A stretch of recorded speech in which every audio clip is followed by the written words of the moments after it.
जयश्राम भावनो, सकाळी सकाळी मस्तपैकी लवकर उठलो होतो. आज तर इतकी मोक्कर थंडी होती, तर काय सांगा भाऊ तुम्हाला. आणि मी कानात ते काय हेडफोन नव्हते बरं का, ते थंडीपासून वाचण्यासाठी होतं. सकाळचं सूर्यदादाचं किरण डायरेक्ट थेट या खांब्यावर पडलं बरं का.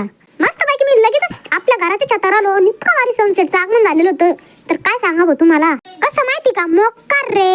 मस्तपैकी मी हातात तांबे घातला आणि निघालो दूध आणण्यासाठी. तुम्ही म्हणशाल आता तुमची गाय जमली आणि तू दूध आणायला कुठं चालला. पहिल्या वेळेस ते कवळं दूध राहतं आणि ते चालत नाही बरं का 5-6 दिवस. मस्तपैकी आपल्या तांब्यात दूध घेतलं आणि लगेच निघालो घराकडे. मस्तपैकी मी घरी आलो आणि बाबा नवे बुट्ट नवे कपडे घालून कुठं जात होते का अनुभव. आपले बाबा कुठं चालले माहिती का, वास्तू शांतीला चालले बरं का. हा, घरभरणीच कार्यक्रमाला मावशीच्या घरी. आपल्या बाबांना लगेचच मस्तपैकी गाडी चालू केली आणि लगेचच निघाले बरं का. मी लगेचच आलो मग मस्तपैकी वाड्यात. म्हणलं आपल्या गायीकडे चक्कर मारून येऊ. इकडे पाहिलं नाही आपल्या काळ्या बंटीच पिल्लू पा कसं आहे, कसं आहे मोक्कार आहे ना. आणि इकडे आहे आपल्या राधाचं पिल्लू बरं का, हा आपल्या लाल गाईचं. तुम्हाला दोन्ही बहीण भावाची जोडी आवडली का, तुम्हाला कमेंट मध्ये नक्की सांगा बरं का. इकडे ना आपली ती मस्तपैकी आपल्या माईला सोडत होती, तिच्या कानात काय बोलत होती का अनुभव.